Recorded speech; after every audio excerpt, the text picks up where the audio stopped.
yang berada di Pasar Banjar. Kami dari Dinas DPD KBP3A, Dinas Pemberdayaan Penduduk, Keluarga Berencana, Pemberdayaan Perempuan dan Perlindungan Anak. Pada kesempatan kali ini kita sudah ada di Pasar Banjar, di mana pada kesempatan kali ini kita akan dari DP2 KBP3A, nama programnya yaitu Siap Membangun Keluarga Berkualitas Bebas Stunting.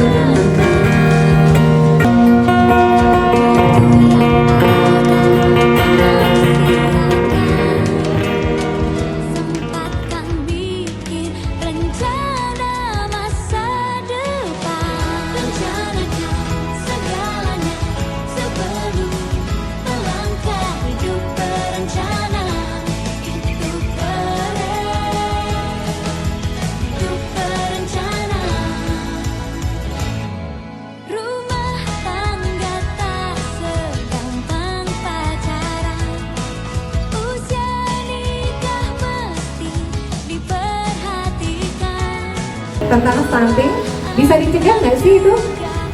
Baik, nah Bapak Ibu Jimmy itu udah pada bingung nih mau kita bisa Yang ada di dalam pasar maupun yang berada di areal pasar sambil beraktivitas, kami akan sedikit menjelaskan tentang stunting karena di sini adalah tema kami pada hari ini itu adalah siap membangun keluarga berkualitas bebas yang namanya stunting ya.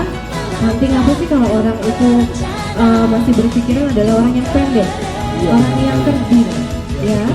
Jadi stunting itu dikarenakan kondisi atau gagal tumbuh dan kembang anak akibat kekurangan gizi yang kronis nih Mo, dari jangka waktu yang sangat panjang. Jangka waktu yang sangat panjang ya. Kalau ciri-ciri stunting selain pendek itu apa ya kira-kira ya? Tahu nggak Kak?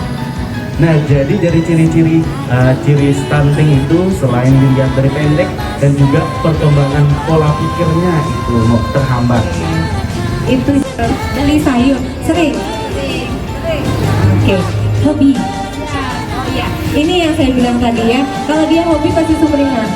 Sama ibunya juga mau. Bersama ibunya lagi ya. Mek beli apa Mek? Beli sayur deh. Apa dia bakat sayur ini? Oke. Uling jambu diri. Baru aja. Oh gitu. Lihat kita dari tadi majang di sini. Lihat. Kira-kira kita ngapain nih? Kopi rakyat. Oh. Kita nggak jualan kopi. Kita lagi memperkenalkan ini ya. Ini kopi gratis ya. Jadi boleh kalau emang ngopi, ibu ngopi, silahkan coba ya. Kita di sini memperkenalkan dinas kita. Tahu nggak? Kalau saya bilang DP2 KBP3A kenal nggak? Belum kenal kan? Ya kenal dulu. Nah, jadi DP2 KBP3A itu adalah Dinas Pengendalian Penduduk, Keluarga Berencana, Pemberdayaan Perempuan dan Perlindungan Anak. Nah, itu nama dinasnya DP2 KBP3A. Kalau mereka tahunya Dinas KB. Tahu. Nah, kalau Dinas KB tahu Kak, ya. Tahu Dinas KB dari mana? Tahu ibunya kan KB. Ibu sekali. Iya, Dek. Ibu, ya. Pernah nggak di desa kemudian pembinaan untuk lansia seperti itu? Tapi kalau Posyandu pasti tahu.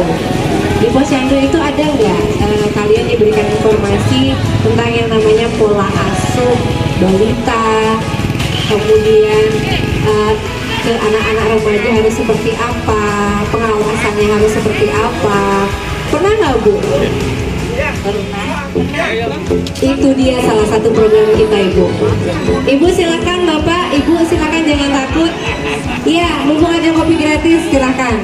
Ya, itu Bu ya. Kemudian bahwa semuanya itu berasal dari keluarga yang berkualitas. Ya Bu ya, Ibu pengen nggak punya anak yang sukses? Pengen juga nggak punya anak yang nanti punya anak-anak lagi cucu-cucu yang sehat dan bebas dari stunting. Bebas stunting. Uningin stunting kan? Kerja uningin Kalau kerja itu Iya, ya. Jadi kalau stunting itu Bu, ya, tadi kita udah jelasin ini sebenarnya. Mungkin ibunya nggak dengar karena sibuk di dalam ya. ya atau baru mungkin ikut kelas Karena baru. Baru. Oh iya iya karena baru. Stunting itu nggak hanya pendek, ya, tapi juga pertumbuhan otaknya dia terhambat. Ya, mendingin seperti anak-anak yang mengalami keterbelakangan mental, mendingin deh. Nah, seperti Nike. Kemudian anak itu juga lebih sering terserang penyakit, ibu, lebih cepat terserang penyakit. Pertumbuhannya dia terlambat, harusnya udah bisa jalan belum? Harusnya udah bisa nyanyi belum? Oh enggak. Saya, kalau misalnya dia sudah bisa bicara seperti itu di usianya yang seharusnya gitu ya, itu baik. Tapi kalau misalnya ibu harus mengecek pertumbuhan dia dari sesuai usianya. Ya, kalau memang sesuai harus dicurigai, ya. Oke, apalagi Bu? Ada nggak lagi program lain? Nggak ada, itu aja. Nah, kalau misalnya tentang terjadi kekerasan pada perempuan dan anak-anak, kira-kira itu siapa yang ngurusin Bu? Ibu? Bapaknya, ya. Terus kalau misalnya banyak banget yang mengalami, ibu bapak mau ngurusin? Iya enggak. Jadi itu juga salah satu tugas kita ibu di dinas DP2 KBP 3A, ya. Itu masalah kekerasan kepada perempuan kan? pemberdayaan anak. Iya. Kepada anak juga. Kepada anak juga, ya Dek ya. Jadi besok-besok kalau pacaran yang sehat ya Dek. Belum punya pacar sih ya tadi. Aku pacaran. Ya. Program pacaran. Iya. Pacaran sambil minum lolo. Sambil minum kopi. Ya, Sambil pacaran sambil biar mengganggu waktunya nih pagi-pagi. Ada kopi gratis dari kita ya, sebentar. Oke, kalian bisa dibaca-baca. Ini tentang kesehatan reproduksi. Adik harus tahu, ya. Oke. Foto Anda dulu. Instagram, Facebook, sama YouTube dengan nama DDP KBPPA Buleleng. Terus untuk yang lapornya, enten websitenya namanya lapor.go.id. Lapor.go.id. Wih, makin keren ya. Ya. Kalau nggak sih, Itu namanya, tapi kalau biasa di dunia persilatan biasa dipanggil Bima. Bima. Ya. Jauh sekali Pak ya. Iya, jauh. Baik, saya ucapkan terima kasih ya kepada BKKBN yang sudah memilih Pasar Banjar sebagai tempat sosialisasi ini. Tentunya ini akan menambah literasi dan juga pengetahuan bagi pedagang dan juga pengunjung yang sempat mendengarkan atau mengikuti acara ini. Terus mungkin satu yang ingin saya tanyakan pribadi ini ya, Siapa? BKKBN Saya kan jadi takut, Bapak ada di sana. Saya tertarik dengan KB yang sementara saya pahami dari dulu dua anak cukup. Ya. Nah, terus di era kepemimpinan Bapak Wayan Koster, Ya. kemudian adalah wacana KB Bali, Ya. 4 anak yang kemudian biar komang dan ketutnya tidak punah. Benar. Nah, sekarang dari sudut pandang dan perspektif BKKBN, gimana sih itu menilai atau memahami konsep dari KB Bali itu yang kemudian berbenturan dengan KB nasional? Oke, ya, siap Pak. Baik, kalau misalnya kita bicara tentang dulu program kita adalah dua anak cukup ya Pak ya. Itu program kita pada saat itu adalah untuk pengendalian jumlah penduduk Bapak, gitu. Kemudian juga kita lihat dari segi ekonomi mereka seperti apa. Nah kalau program Pak Koster yang baru ini, kami berusaha untuk mendukung sekarang program dari Pak Koster ya. Jadi tidak berbenturan, tetapi kami mendukung. Jadi begini, kalau ada yang mau punya anak 3, 4, boleh banget. Kenapa? Dari segi ekonomi kalau mereka merasa mencukupi, mereka bisa untuk menghidupi kebutuhannya, kenapa enggak Pak? Benar nggak sih? Iya. Jadi di sini kami dukung. Jadi program kami sekarang itu bukan lagi pengendalian, karena kami lihat program KB itu sudah berhasil Bapak. Ya. Jadi dari segi jumlah penduduk itu sudah terkendali. Nah sekarang jangan sampai gitu ya, pertumbuhan itu nantinya akan semakin sedikit dan sedikit gitu. Jadi program Pak Koster ini bagus juga. biar melestarikan yang namanya budaya Bali kita ya Pak ya. Jadi kita nggak kehilangan si komang dan si ketut. Nah, di sini. Tetapi Bapak, kalau misalnya satu keluarga itu hanya mampu menghidupi 1 atau 2 anak saja, itu lebih disarankan karena kami sekarang programnya adalah membangun keluarga berkualitas, Bapak. Iya, keluarga berkualitas dalam artian berarti keluarga itu benar-benar menjadi tempat ya untuk si anak ini tumbuh kembang dengan maksimal. Kalau misalnya dia tidak bisa membiayai, ekonominya tidak mencukupi, punya anak banyak, kira-kira si anak berkembang dengan bagus atau maksimal nggak Pak di tengah keluarga itu? Iya. Jadi begitulah pemikiran dari BKKBN sekarang Bapak. Jadi kami mendukung itu semua programnya ya, tapi asal memang bisa membiayai, bisa mencukupi, dan nantinya anak-anak ini akan tumbuh dari keluarga yang berkualitas, generasi penerus yang berkualitas juga Pak. Gitu, itu Pak. Sip. Apa lagi Pak? Sekarang bergeser kepada perlindungan perempuan dan anak. Iya, iya. Jadi sebagaimana yang mungkin saya pernah baca di media sosial dan sebagainya, kemudian ada seorang bapak yang dalam tanda kutip menggauli anak kandungnya sendiri. Iya. Nah itu sebenarnya secara apa ya? Kalau di dunia kebinatangan itu kayaknya terlalu kejam Aduh, sekali ya. ini bicaranya saya sebelah sini Pak ya, soalnya agak silau lihat Bapak. Saya sebelah mana nih? Kemudian gimana kira-kira peran dari BKKBN dalam hal ini untuk memberikan literasi dan juga pemahaman kepada keluarga-keluarga tersebut untuk menghindari hal-hal yang seperti itu. Itu yang pertama.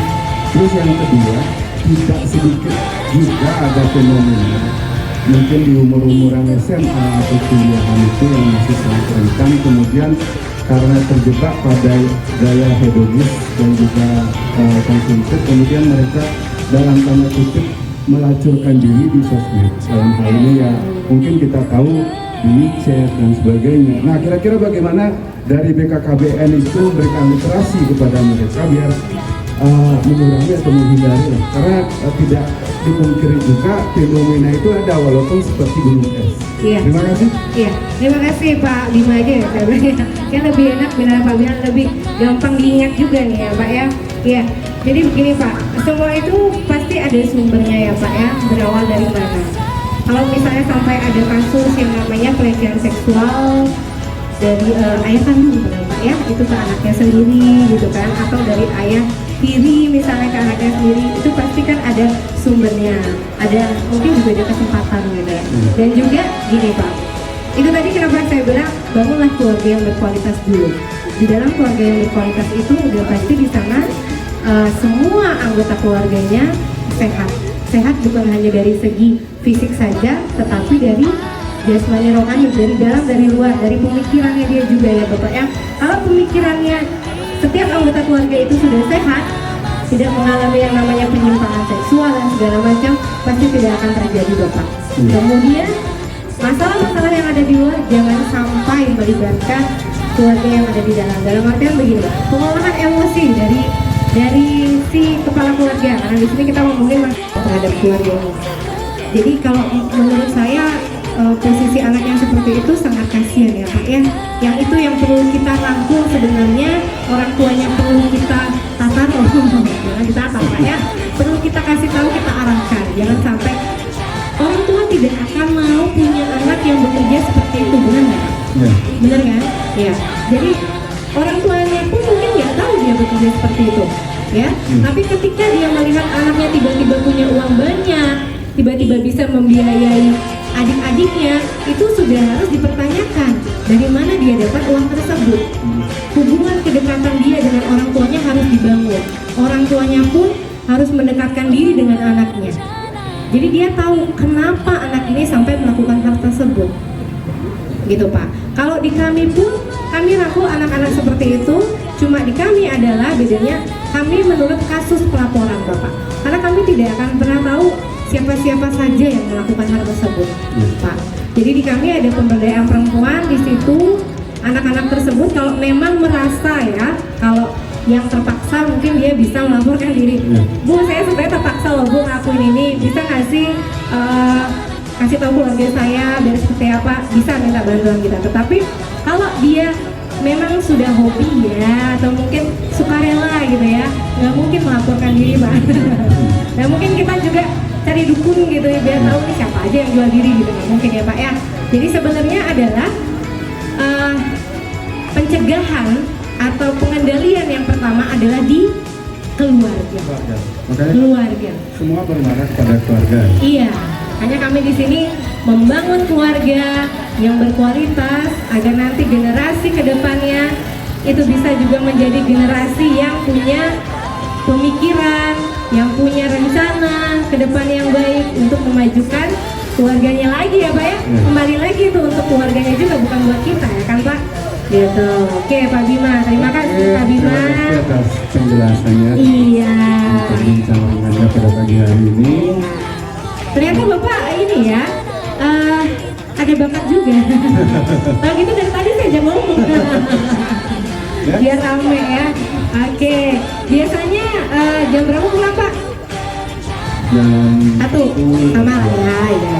Oke, berhubung mungkin di sini sudah kami lihat kondisinya, ibu-ibu sudah mulai tidak banyak yang beraktivitas untuk berbelanja. Ya, kemudian dagang-dagangnya juga lumayan santai sih, Ya. gitu ya. Oke, mungkin kami cukupkan sampai di sini ya Bapak ya, boleh ya. Nanti kapan-kapan mungkin kami berkunjung kembali. Oke. Terima kasih penyambutannya, terima kasih sudah ditemani, terima kasih sudah meramaikan dan mendukung acara kami Bapak.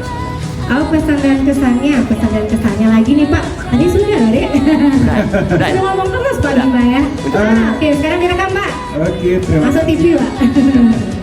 Oke, terima kasih. Jadi saya mewakili manajemen Perumda Pasar Argalanya Tama, khususnya pengelola Pasar Banjar, mengucapkan terima kasih kepada BKKBN dalam hal ini Perlindungan Perempuan dan Anak yang sudah memilih Pasar Banjar sebagai tempat untuk sosialisasi, dan tentunya ini akan memberikan literasi dan wawasan baru kepada pedagang kami dan juga pengunjung yang sempat menyaksikan bagaimana sih pentingnya membangun keluarga yang sehat dan juga